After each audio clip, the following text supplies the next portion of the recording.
Hello, everyone, and welcome to this Conversations on Groong episode. Today, we're talking about Trump's foreign policy in action around the world and the splinter it is causing inside MAGA and America First. We will be joined by Captain Matthew Ho, a veteran Marine Corps officer, former diplomat, and prominent anti-war advocate. So stay tuned for this exciting discussion. Folks, if this is the first time you're seeing us, namely through Matt Ho, then I want to introduce myself. My name is Hovik Manucharyan. I'm in Yerevan. Asbed Bedrossian is in Los Angeles. We're glad that you have found the show and glad that you're listening. And it shows us that you trust us and you find this interesting. Do us a favor right now and make sure that you're subscribed. We see a lot of new people, but they don't end up subscribing. So wherever the button is on your screen, make sure you're subscribed. That's one thing you can do to support us right now. Thanks to all the folks who have chosen to support us financially in the past. That means a lot to us, and we aim to reach a level where we can find the help we need to free our time from tedious chores like editing and post-production and allow us to prep and bring you more shows and more interesting content, more captivating content. So to help us do that, go to podcasts.groong.org/donate and become a sustaining member. Thanks in advance, folks. We have Matt coming on in just a second, so on to the show. Captain Matthew Ho, welcome back to the Groong podcast. Well, thanks for having me back on, guys. Great to have you. So, we talked a month before Trump's inauguration. There was much hope for the federal government to turn its attention to America first, take care of Americans, and drop the forever wars and dreams of a global empire. He would get Ukraine fixed in one day, Gaza a couple of months later, deal with inflation, economy, affordability. But fast forward 10 months later, we have Ukraine, Gaza, Venezuela, Argentina, TRIPP in Armenia, and on and on.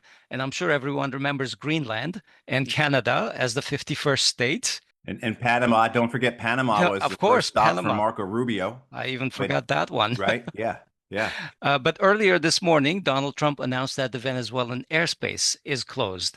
In a True Social post, he wrote, "To all airlines, pilots, drug dealers, and human traffickers," this is one group, I guess, pilots, airline pilots, and human drug traffickers, please consider the airspace above and surrounding Venezuela to be closed in its entirety. This has led analysts to warn that an attack may be imminent.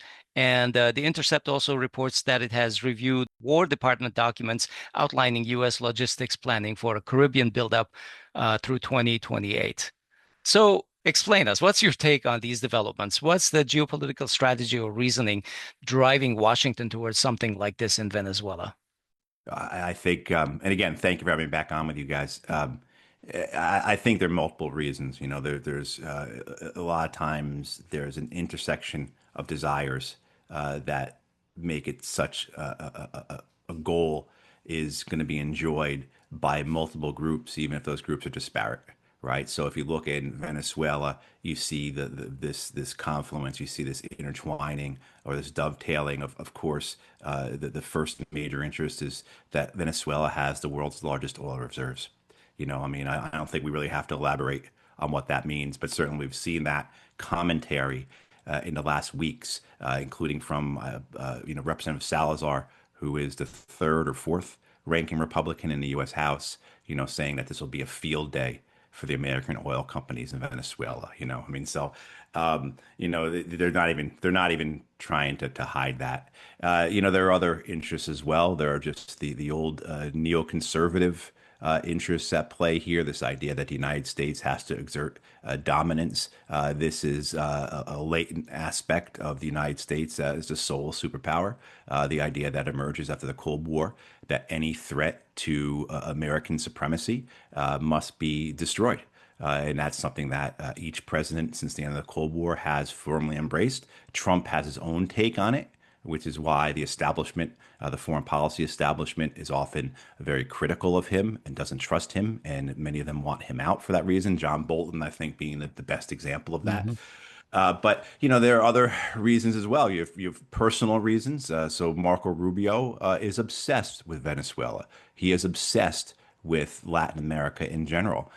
He has a personal story that comes from his parents fleeing Cuba, not not incidentally from Castro's Cuba, but from the dictator Batista's Cuba. But still, he has this obsession with Venezuela and Latin America in general. There are grand strategy reasons for this. In the last couple of decades, you've seen China make enormous inroads in Latin America, both Central and South America, to the point now that many South American and Central American companies, their largest trading partner, or possibly soon to be their largest trading partner, is China, not the United States. This is a real difficult thing for the Americans to accept. This idea of, at a larger scale, right, globally, China cutting in on America's good thing. When you're the sole superpower, you've got it well, right? And one of the best things about being the sole superpower is that you sit on top of a world that's yours to extract from.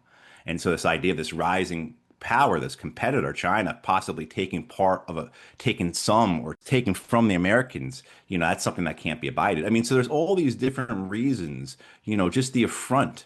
If you're the world sole superpower, you can't have, particularly someone in your traditional sphere of influence, Central and South America, thumbing their nose at the American empire, at the American government. For that reason alone, many feel they have to remove Maduro from power because you can't have this type of insolence. You can't have this type of Independence.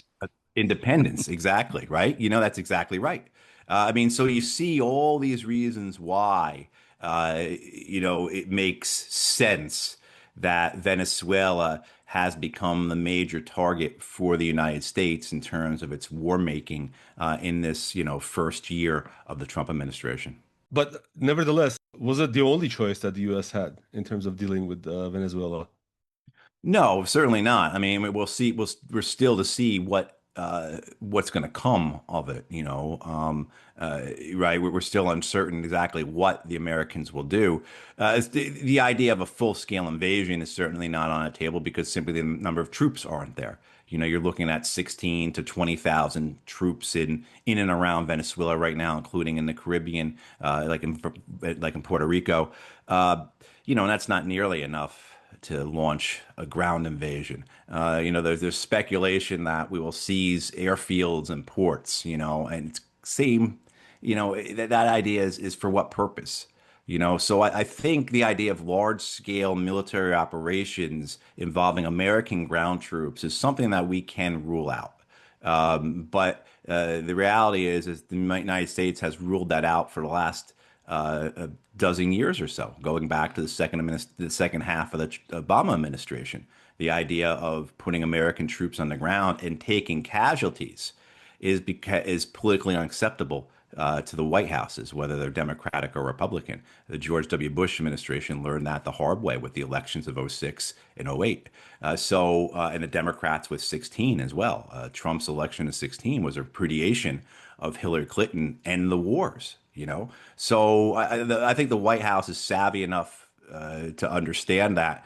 And so what will we see? Will we see CIA-led operations, coup attempts? Will we see airstrikes? With drones and missiles and fighter aircraft? We're just not certain as to what will come about. But they have the assets there. They've got the aircraft. They've got the support aircraft. When you start seeing things like the U.S. military, the U.S. Air Force sending its like RC-135 rivet joint signals intelligence aircraft places, the Air Force only has 10 or 12 of those operationally. So when they start moving those around, it's a pretty big deal. I mean, you start seeing other things as well too that, okay, they're taking this pretty seriously in the sense of sending the right pieces of equipment, aircraft, personnel, that if they were to carry out such operations, they'd be able to do it in the way that they fully want to. But what I think we're just kind of stuck, and we'll have to wait and see. There's this hope that somehow a deal will be made. Maduro and Trump supposedly spoke on the phone a week or so ago. And there's this idea that Maduro might visit Washington, D.C. to speak directly with Trump. I think a lot of people looking at that say, we can probably never come back, I mean, so, I don't think that's probably an option, but, I think with all that we know, all that we understand, all the experiences that we've lived through watching the United States carry out its wars overseas. I think we all really need to hope and pray that somehow there's some type of diplomatic resolution found to this crisis, and um, not a military resolution that's sought, because it's just not Venezuela that would be affected. It would be all of Latin America. Yeah, yeah. All right. Shall we go to Eurasia? I guess Sure. it just seems there's too many hotspots around the world. But um, Matt, so earlier this week, we read that the United States Army Secretary Dan Driscoll was in Kiev, and he gave the Ukrainians a stark warning. He told them about, quote, imminent defeat, and that the situation would only get worse as time went on. Yet, when I was researching for this podcast, I did a quick search on YouTube for Ukraine war, and I'd like to read some of the top results that popped up, all having near unanimous tone to them.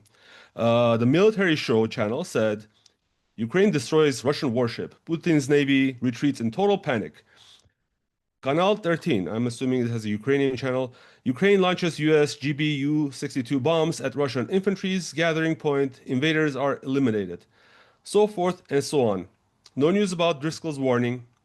So we want to ask: is Russia collapsing militarily and economically? And it's just a matter of time that before Putin swallows the cyanide pill, as Zelensky leads the infantry to Moscow.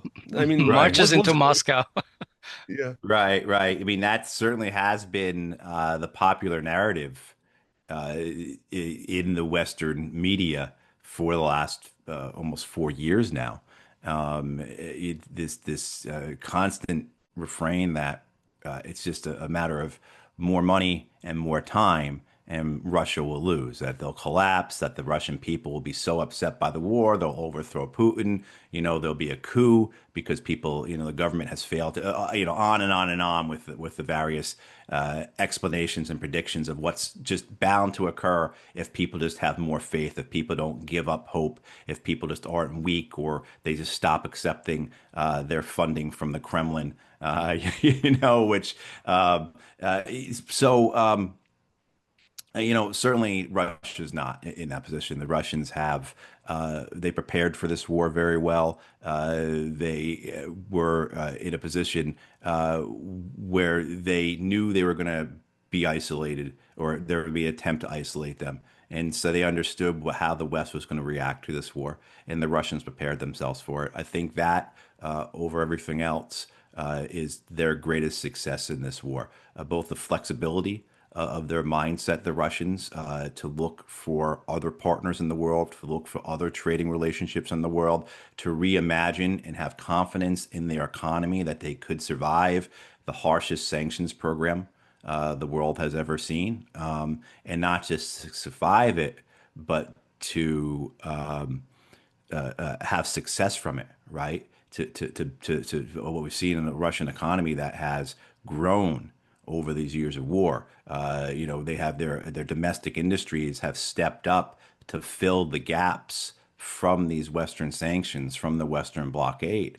You've seen them find other partners around the world for all of their commodities, all of their exports, most notably oil and gas. And the gas that used to go to Europe is now going to go to China. And that gas is never going to return to Europe. I mean, and then on the battlefield, you've seen certainly the Russians be able to withstand the weight of Western support for Ukraine. The Russian battle plans, I think, are confusing to many, but they seem not as interested as territorial advancement as just trying to destroy every piece of kit, every weapon, every piece of equipment, vehicle, etc., that the Ukrainians bring to the front.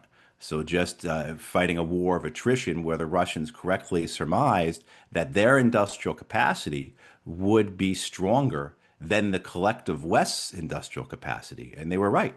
And then I think the most important, I just said the industrial development and their economic plan was the most important, but equally important as well, I think, has been the fact that the Russian generals have defeated the American generals.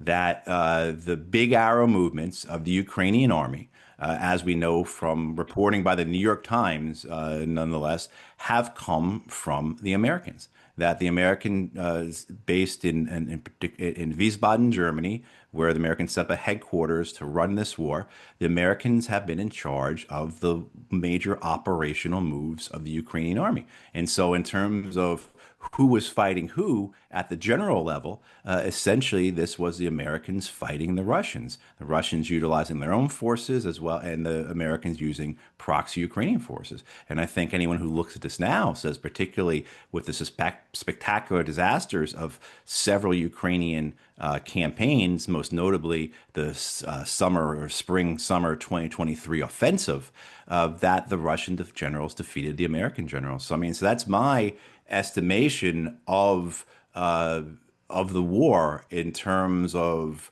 the power balance, in terms of who's quote winning unquote. There's other winners in this war, other losers. You know, certainly when you look at the pull back, look at the larger geopolitical, commercial aspects of this. Certainly, the American and Qatari gas companies are winners because they're the ones who got the market for gas in Europe when the Russians were forced out, both by sanctions as well as by the destruction of the Nord Stream pipeline. So there have been winners in the West, the weapons companies, of course, who have years upon years of backlogs and running in the tens of billions of dollars for orders for Ukraine as well as for European countries that want to expand their militaries. So there have been some winners in the West as well. But certainly, as we look at this, we've seen that Russia is the one who is in the dominant position right now. So the most rational, I mean, from what you're describing, the most rational decision would be to sit down and come up with a negotiated solution to this.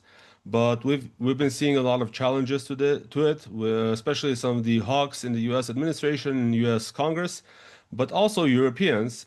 Nevertheless, there was a 28-point proposal, then became a 19-point. I lost count how many points there are Right, now currently. right, right. But good news, I guess maybe it's good news that Witkoff is visiting Moscow, Kremlin next week for negotiations. But ahead of that visit, Putin doubled down on his territorial conditions. He essentially said that he would only stop fighting if Ukraine withdrew. At the Right. same time, Ukraine's chief negotiator, Andrei Yermak, also ruled out any territorial concessions. So, with all this jockeying, I guess, or positioning, what is the prospect of Russia and at least the US achieving or coming close to some kind of a concord next week? Yeah, I don't, honestly, it's tough to be predictive here, right? The how steadfast, how firm both sides have been in their goals or objectives or demands of this war. And certainly, I think objectively you can understand both. Whether or not politically it's possible for them to negotiate, whether it's to compromise on those demands is something we'll see. I mean, the Ukrainian government is so weak right now, particularly with this corruption scandal, where it was bad enough that two ministers were dismissed, but now the chief of staff, who is popularly known as the other president of Ukraine, Andriy Yermak, is implicated as well. And so the ability of the Zelensky government to carry out negotiations and to give, to compromise, right? To forget about the sacrifices of all the hundreds of thousands who have given their lives and limbs and minds and souls to this war. Is that possible for him?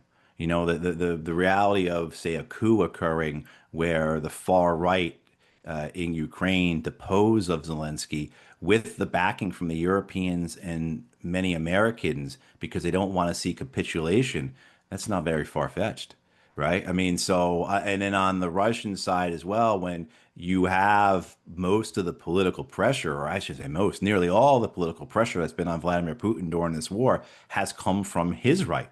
I think a lot of people in the West would be astonished to understand that Putin is essentially a moderate, when we're talking about these types of things. And almost all the pressure comes from his right, in the sense, from nationalists essentially, who say you're not prosecuting this war hard enough. You're being too easy on the Ukrainians. Why haven't we won this already?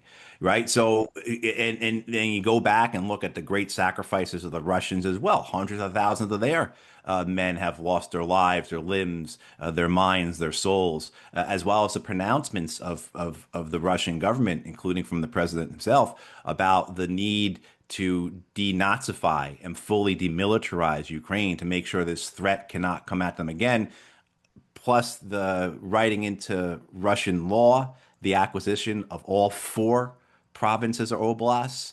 And this doesn't even get into the whole issue of, well, the main thing about this was our national security. This doesn't remove American missiles from Poland and Romania. You know what I mean? So is this a compromise that Putin can make where the political pressure on for him is full victory and nothing else? And how come you haven't accomplished that already? Right? I mean, so the political forces at play here in both countries are not in any way lined up to see a successful resolution through negotiation. And you have other complicating factors. The Europeans are sim pretty much dead set against this for matters of their own political identity, for their own aspirations, for their own beliefs, and the necessity of this proxy war. And just like you have many Americans, Mitch McConnell, Lindsey Graham, Richard Blumenthal, certainly if this does go through, you will see a reignition in the U.S. of Russiagate hysteria, Russiagate accusations against Donald Trump, his appeasement of Russia. You've already seen it, but if it was to go through. So politically, this is going to be a very difficult thing to pull off for anyone involved in this. But the alternative then is for the war to continue and for Ukraine to lose more land, for the Ukrainian government to eventually be lost in a collapse, a military, an economic, or a political collapse. The Ukraine is a failed state, et cetera, et cetera. And I'll also say for the Russians as well, yes, the Russians do have the dominant hand right now. The Russians are, quote, winning, unquote, right now. But this idea of having certainty in warfare is belied by the reality of warfare. If anyone thinks that war is going to go the way you expect it to, or war will be your agent and not its agent, just simply hasn't studied war. And so I would caution the Russians that yes, it's going well now. You are dominating now. You have the advantage now. But in 2, 3, 4 years' time, there's no certainty to that. So I would encourage the Russians as well to take this deal. But like you said, Hovik, I don't even know what this deal looks like right now. What they're actually, how many points are there? If they're, all of that. So we'll have to see. Yeah, actually, when I was looking at the 20, 24, 28 point plan, one thing stuck out to me is that they were saying the West will acknowledge the de facto control of Russia Yeah. over these places. And I thought that's dead on arrival because Right. I mean, they want it to be legally part of Russia, not de facto. So, Asbed, are you part of the Russian right? Sorry. Yeah. well, I You're just giving don't us see, some. okay, well, Just I don't kidding. see how Putin is going to accept that. Yeah. Right. I'm No, just joking, of exactly. I course. mean, I think that's the thing we get to too. It's so hard. It's because you were bringing up Hovik earlier when you first asked this question about going through the YouTube channels, and it's a lack of objectivity here, right? I mean, the lack of the ability to have any kind of strategic empathy or cognitive empathy, right, for all sides in this, to put yourselves in the Russian shoes and try and approach this from that worldview and try to determine how, I mean, this is not anything that should be scandalous, but that's the state of Western media. Is that if you try and advance an objective view based on your analysis and understanding of one party's needs or desires or actions, you're accused of being a booster. You're accused of being on their payroll. You're accused of carrying forward their agenda, and that's just We nonsense. frequently, Yeah. even when we try to do try to be objective and just reason about it, we get accused. So let me ask Yeah. you one more quick question about Ukraine. So I mean, there are multiple scenarios. Obviously, you went through some of them. I don't want to go through all of them, but it seems to me, I mean, in all cases, it seems like the military gears will continue to turn. But what happens if there's some kind of a agreement between Moscow and Washington, D.C., but Ukraine and Europeans don't agree? And what does that look like? Because we've heard these scenarios where Trump wants to pull out, so he's Yeah. gonna stop intelligence support, or there are some other predictions being made. Do you see that as one of the more likely scenarios? What do you think about that? I think it's a very possible scenario where Donald Trump says, okay, a pox on everyone involved here. I'm washing my hands of this. The United States is out. At that point, Moscow feels that it has the ability to further persecute this war and actually see some form of capitulation by Ukraine because of the battlefield or because of economic or political collapse. I don't know why the Russians would want that, because then you're talking about Ukraine that's a failed, Insurgency, yeah. right? Right, exactly. So the farther, that's one aspect. The farther west the Russians go, the more they're moving into Ukrainian-speaking lands. Just to put this in really simple terms, right? Because I know it's more complicated than that, and so then they risk exactly being occupiers and having uncertainty. The Russians have never stated that they've wanted anything more than the four provinces in which they've been fighting. They've been talk about buffer zones and things like that, but nothing ever that you can really point to and say this actually is a Russian goal. So their goals have been those four provinces or oblasts in the east. And then so the idea of going past that, well, now they're moving into a whole aspect of this war that they didn't want, that was never their goal. Right? I mean, and then the idea of having to take it all the way to the Polish and Romanian borders. And would Ukraine even last that long, or would it collapse? And then if it collapses, you have millions of refugees going throughout Europe, including into Russia.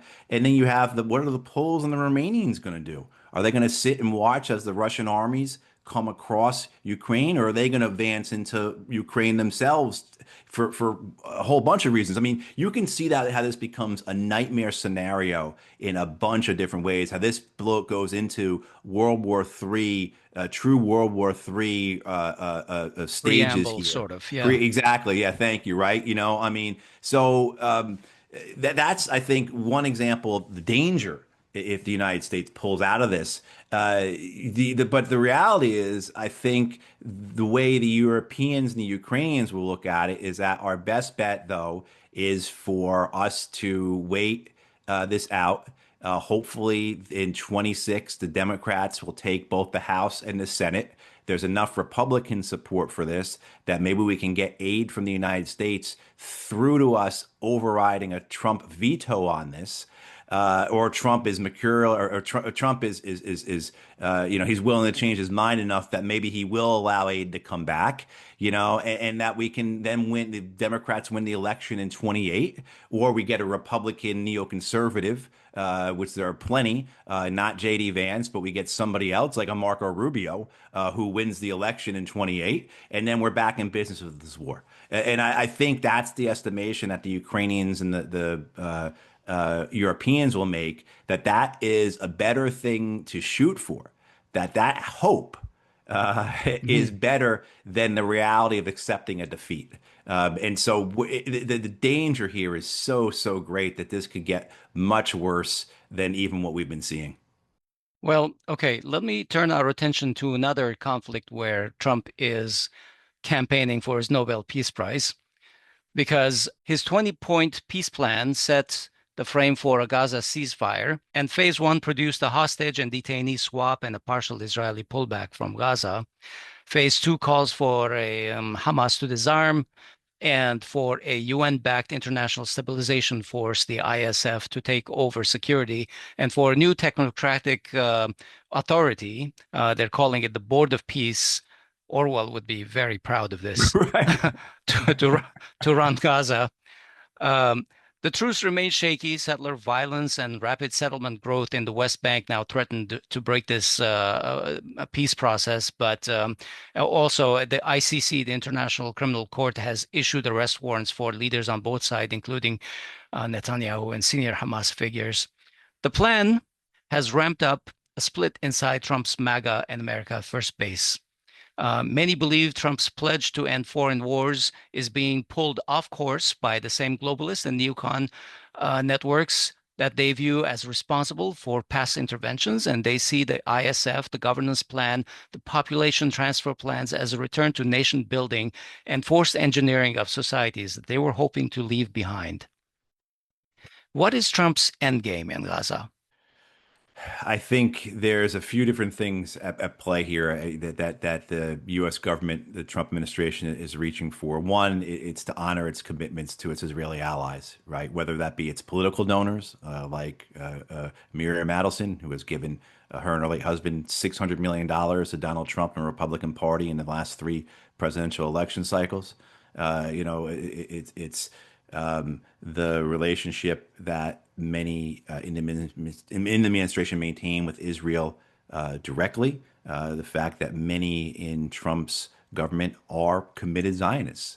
They really do believe in the idea of a Israeli state for the purposes of Jewish supremacy, but also as well this idea of Israel first is equivalent to America first, that the United States needs Israel, as Richard Nixon called it, to be their sheriff in the Middle East.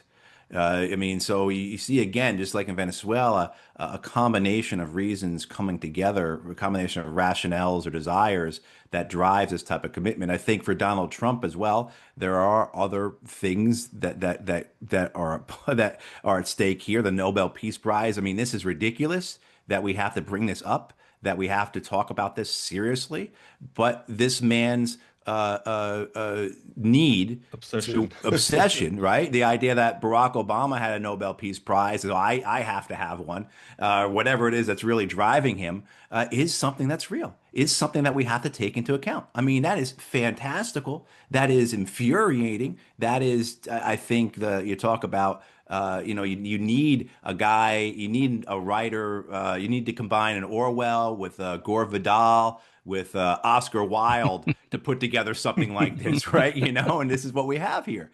But then there's also two other less noble reasons, if you will, more transactional. I think Trump administration sees this as a commercial opportunity.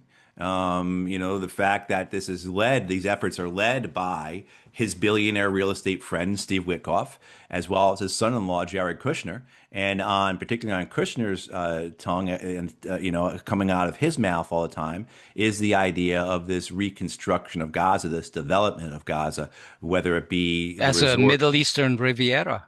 Exactly, the Trump Yeah. Riviera, but it's more than just like the Trump resorts and the towers and the condos and the casinos or whatever. It's also too now we're going to pull in the Elon Musk, and with his he's going to build electric vehicles there, and Larry Ellison is going to fund AI data centers, right? So you see this new Gaza, as they call it, as really this 21st century.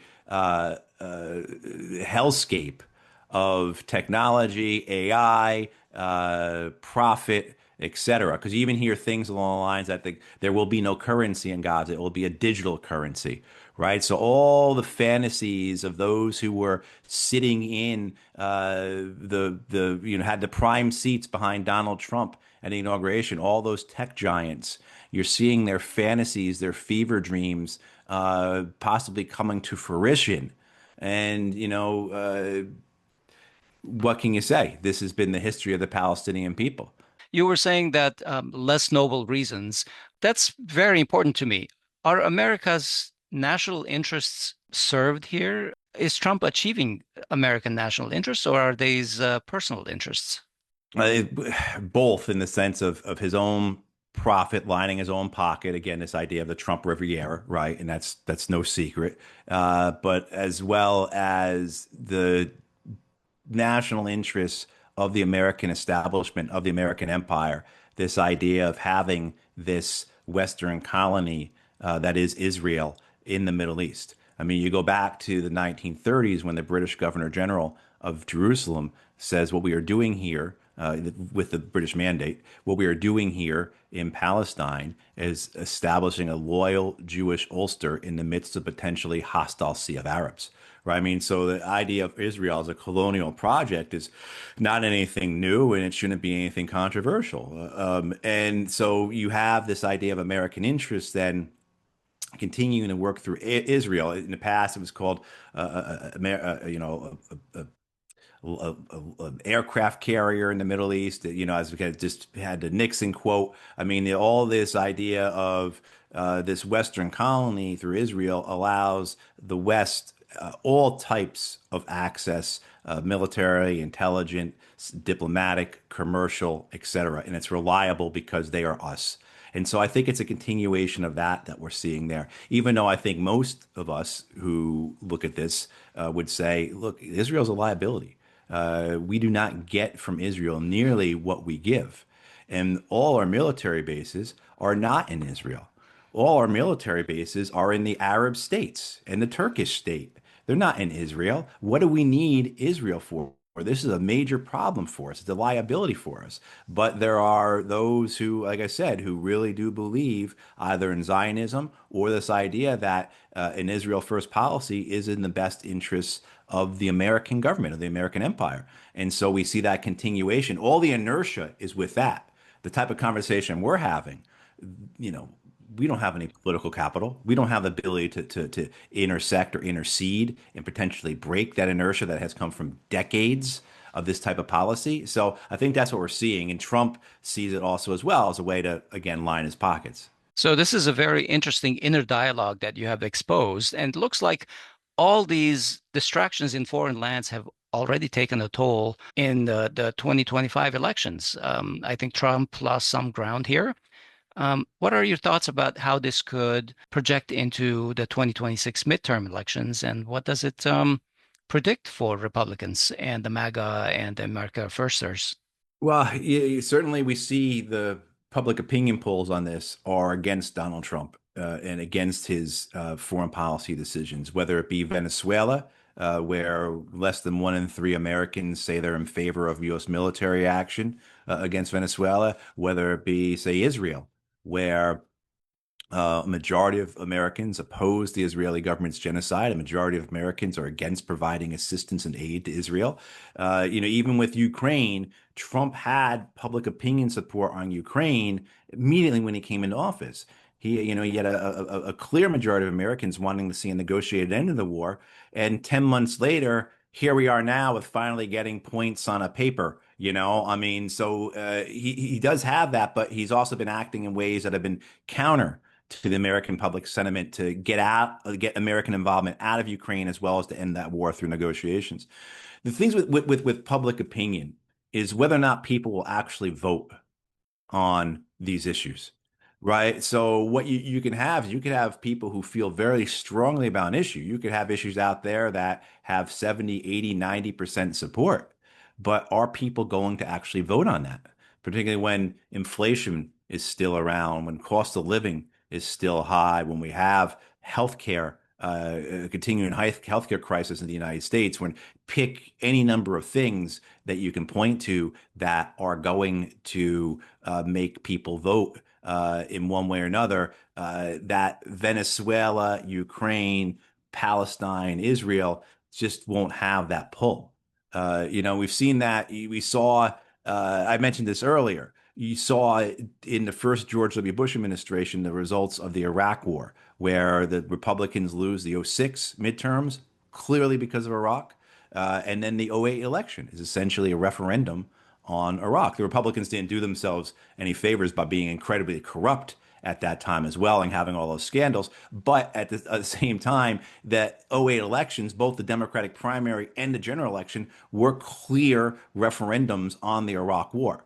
And what the Obama administration does is when they come into office and they escalate the Afghan war, that war becomes just as unpopular, actually more unpopular than the Iraq war. By December of 2013, the Afghan war is the most unpopular war in American history, more unpopular than Iraq or the Vietnam War. You had 80% of Americans were opposed to the Afghan Right, war at that right. point. But what the Obama administration was able to do was Obama surges troops into Afghanistan, massively escalates the war as soon as he comes into office.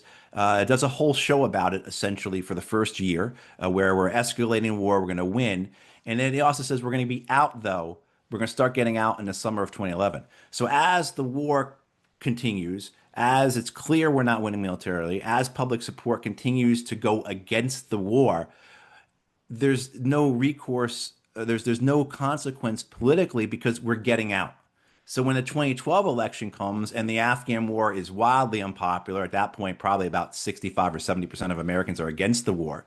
And you would think then that based on the experiences of the Iraq war that this would mean that the Republicans are going to take the White House back. No, they don't, because the response from the administration is we're getting out.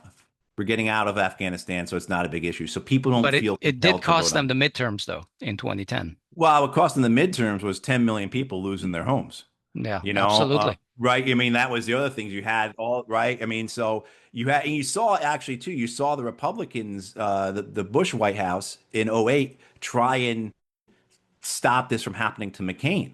So the reason why the U.S. gets out of Iraq or agrees to that status of forces agreement with Iraq that says we'll be out by December of 2011, why George W. Bush signs that in the summer of 2008, why he commits to getting out is to try and take Iraq off of the table, try and get Iraq out of the election so that McCain could do that. Well, we're getting out of Iraq. And that wasn't good enough at that point. So, I mean, there are all these lessons, I think, in sense of, public opinion matters unless it doesn't matter to the people who are giving you their opinion, right? So, I can tell you a story. I learned this from Grover Norquist, the far right anti-tax advocate, Americans for Tax Reform, incredibly important in American politics for decades. And Norquist told me a story one time that when he first got into politics in the early '80s, as part of the Reagan Revolution, the Reagan wave, and this would have been, I guess, maybe the '82 midterms. At that point, prayer in school was the winning issue. 85, 90% of Americans agreed that kids should be allowed to pray in school. And the Republicans, that's where they put their effort. And what they realized too late was that, yeah, people are okay with voting, with kids praying in school, but that in terms of things that matter to you, that's number 11 or 12 on the list, right? So no one's voting on it. Everyone might agree on it, but no one's voting on it. So I think that's, long discussion here. But getting back to this idea of will this have an effect on Trump will be whether or not, one, how close the races are going to be, but also two, whether or not people have more pressing things on them. I mean, certainly we can look at the 24 elections and point out that Harris loses because she will not stop her firm embrace of Israel. I mean, we have public opinion data that shows that, polling data that shows that if Harris had agreed to a weapons ban on Israel, she would have won millions of more votes that would have made a difference in the election. So it can have that impact, but on the Republican side, you're not going to see that sentiment as you did on the Democratic side, where they were getting heavy. You're talking about heavy votes from progressives or from the Arab community. Um, let's move to our next topic, but it's an interesting parallel because Armenia is also being promised AI data centers. It seems to be the newest drug on the market, fat drug, and it's crazy because I mean, sure, there might be some economic investments, but with just one, it's like a wave of a pen, Armenia is now able to import the technology required for these AI data centers. All these years, if such technology could be given to Armenia, maybe there would be less issues in this part of the world. But that's an aside. One of the key Trump turnabouts, I think the most surprising one for us Armenia watchers, was from America First, was this TRIPP deal Right. that was signed in the Oval Office when Trump invited Pashinyan and Aliyev to sign agreements that enable Azerbaijan to essentially cross Armenia into sovereignty busting unimpeded accessness. The word unimpeded, is so problematic, but that was deliberately included in that agreement. So besides connecting Turkey and Azerbaijan, the Trump route also enables NATO to reach out all the way to Central Asia, to the western border of China, surround Russia from the south and Iran from the north. Yeah. And it establishes US and possibly Israel, possibly other players directly on the border of Iran and inside Armenia. One key aspect of the discussion now is whether the Trump route will be 50 or 100 years as a lease. And I think Trump wanted 200 years initially. So is America ready for a 50 or 100-year engagement in a region very, very hostile to its presence? How does such a plan sit with America first? It doesn't. It doesn't sit with America first. I mean, you could take it maybe on the value of it that this is a commercial transaction, and that this lease, whether it's 50 or 100 years or whatever it's going to be, is going to be subcontracted to a corporation, and that this is all about establishing new pipeline routes. It's all about somebody getting to build railroads and highways, and that, that there are mineral rights and et cetera, and that this is simply a commercial transaction. And I think that's the way that it's sold, I think, to skeptical American members of Congress. Certainly, the members of American Congress who I've seen speak about this have spoken about that exactly. And then they layer in some geopolitical things, saying that how this weakens Russia and this weakens China. I know there have been members of Congress who've spoken about this, talking so much about China. And I look at the map and I see how far removed China is from the region. And this is not China's sphere of influence. It does have a huge effect on Russia, Armenia, of course, and then Iran, as you just described. But it doesn't fit into America first, and it also doesn't fit into what many of us understand as the Trump administration's grand strategy, or its rehabilitation of the American empire. Something that was begun in the first administration really didn't get very far, but in this administration, you could see there's a method in the madness. This idea that the Trump administration understands that we are already in a multipolar world, that the days of the age of America as a sole superpower is gone, that the United States is overextended, that if we continue to have this belief in ourselves as a sole superpower, we're going to wake up one day and we're going to be in free fall, and the rest of the world is going to be beyond us. And the idea being not that the Trump administration sees the United States as being one of many in a multipolar world, or one among equals in a multipolar world, but as reshaping the American empire so it can dominate in a multipolar world. And that involves reconciliation. That involves shoring up what's in our spheres of influences, right? So this is why you see the shift to Venezuela, the shift to Latin America, the idea of getting China out of the hemisphere, those types of things. But then you have this type of stuff. We were talking before about Nigeria, but this issue where, as well, with, say, the TRIPP, where you're going to have this 100-year investment in Armenia, where a part of Armenia that most of us didn't know existed until August. And now all of a sudden we're going to have this 100-year contract to be there in some form or another. This is not simply we got the best deal possible on a piece of real estate that became available. This is deliberately sticking our nose into the Russian sphere of influence. This is deliberately blocking and trying to encircle and contain Iran. This is, as you said, creating a passageway, a connection, lines of communication between NATO and the Caspian Sea.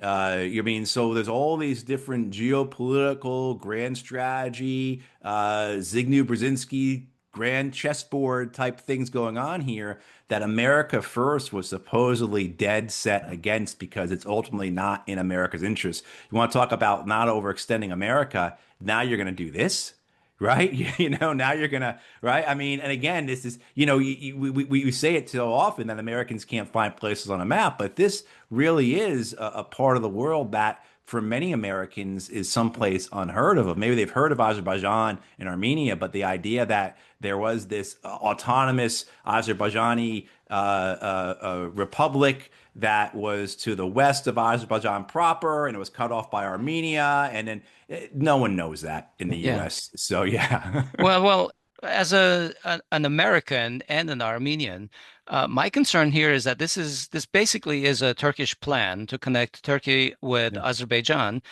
and it didn't feel like a real American plan to me. So No. for Trump to be committing America for the next 50 years, 100 years, all these next presidents that are to come in the next century to a plan that is not completely thought out, let's say, or part of the American strategy seems bizarre, to be honest. Yeah. Yeah, You know, and I think I've said the reality is for most American policymakers, decision makers, elected members of Congress, they don't even get that far into details. They just see the map and they say, okay, this is going to cut off Iran from Russia. That's what you're telling me. That's good news for us. Let's do it. And that's it. The other aspects of how other regional countries are affected by this, how they may be shaping it, how this may be, as you said, which sounds right to me, certainly why wouldn't the Turks want to have this direct connection through to Azerbaijan? You have, but for the American frame of view, that's all secondary. That if it even comes up in a discussion, this is about Russia and it's about Iran. The dreams of having this unified alliance against Iran, that if we ever go to war with Iran, the Azerbaijanis will be there for us to take Iran from the north. This belief that somehow we could get the Turks involved in it, right? I mean, the mania with all this, the obsession with Iran in particular, as well as the Russians, but really with Iran and the United States, can't be overstated. yeah, I can't find it, but I swear, if after the fall of Kabul, after the Taliban took Afghanistan back, there is a commentator, an American think tank commentator, who said this is actually maybe a good thing because we can align with the Taliban because the Taliban have a long history of conflict with Iran, and so we can use the Taliban as a proxy against the Iranians in the future. I mean, this was like months after the fall of Kabul, and you have people in Washington D.C. already speaking again in the Brzezinski grand chessboard style of thought that. Yeah, I mean, is this going to lead to, as not just overextension, but entrapment, where the United States is now caught in something that it didn't fully understand to begin with. Its reasons for it aren't, as you were saying, related to the actual reasons it's occurring on the ground. This is all because of high-minded, wistful, whimsical American thinking, looking at a map on a wall and how we're going to cut the Russians off from the Iranians, and let's go for it. And so yeah, you wonder, as you said, 3, 4 presidents from now, what are these guys going to be, thinking about this? exactly. Well, I have so much to say about this, but I'll say two things. One is that, and this is my opinion, I apologize to the audience if you disagree, but it seems like Armenians are very like simple people. We like to be liked. And so we're saying, if US, if you just pick us, we will be your best buddies, and we will, be the best US ally in the region, not realizing the bigger games being played here. But the other lament I will say is that this is all being done. I realize we talked for about an hour without mentioning the fact that all of this was made possible by the graves, by ethnic cleansing of Armenians Hmm. from Nagorno-Karabakh, Right. which is also absent from discussions between U.S. and it seems like even basic things such as human rights, the right to return, the right to visit the grave of your loved one in Nagorno-Karabakh. Let's just say, okay, give me a supervised, like, secure, escorted trip so I can go and lay flowers on my son's grave. Even that is being treated as almost like Armenian leadership right now is saying that's a security threat to Armenia, so we're not going to talk about it. Well, I mean, that's what's so amazing is when that happened, the cleansing of Nagorno-Karabakh, that was 2022 or 2023. 23. 2023. 23. I remember watching that and just being amazed that no one was saying anything. I was watching on Al Jazeera and just seeing how clear this was a cleansing, how there Oh was yeah. Armenians there one day, and then they had a correspondent there, and then there was nobody there the next day. And like there was some Azerbaijani troops, but meanwhile, everything was gone. It looked like a scene from a movie. All the people had fled, and they were just, you could tell people had fled because they were, a baby shoe laying in the street, and the dogs left behind, and, clear indications that of what had really occurred here. And just silence in the West, it seemed like absolute silence. It Right. was amazing. Yeah.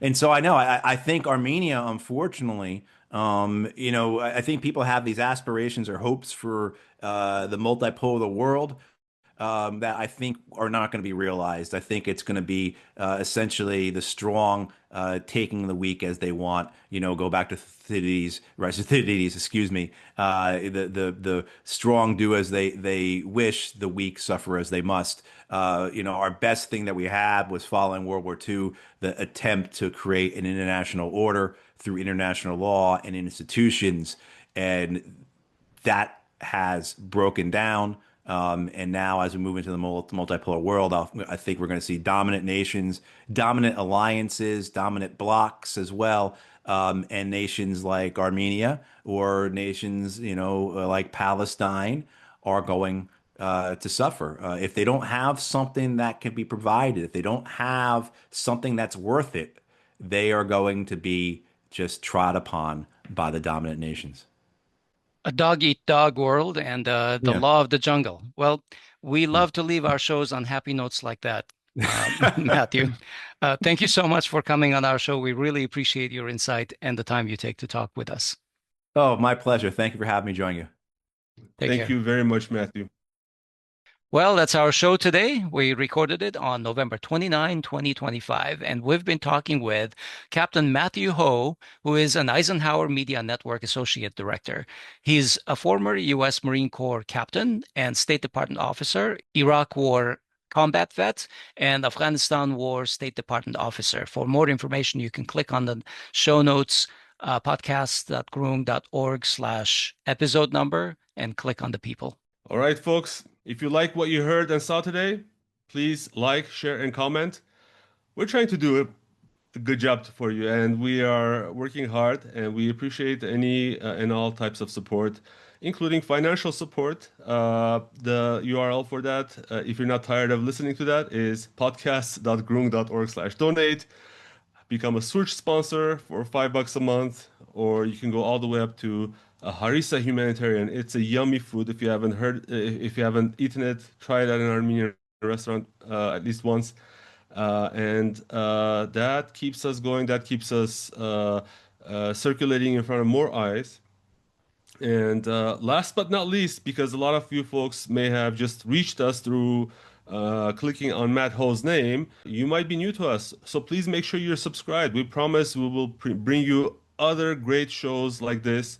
We also focus on Armenian content, but feel free to ignore those if you want to focus more on global content. We want to do at least two international shows a month.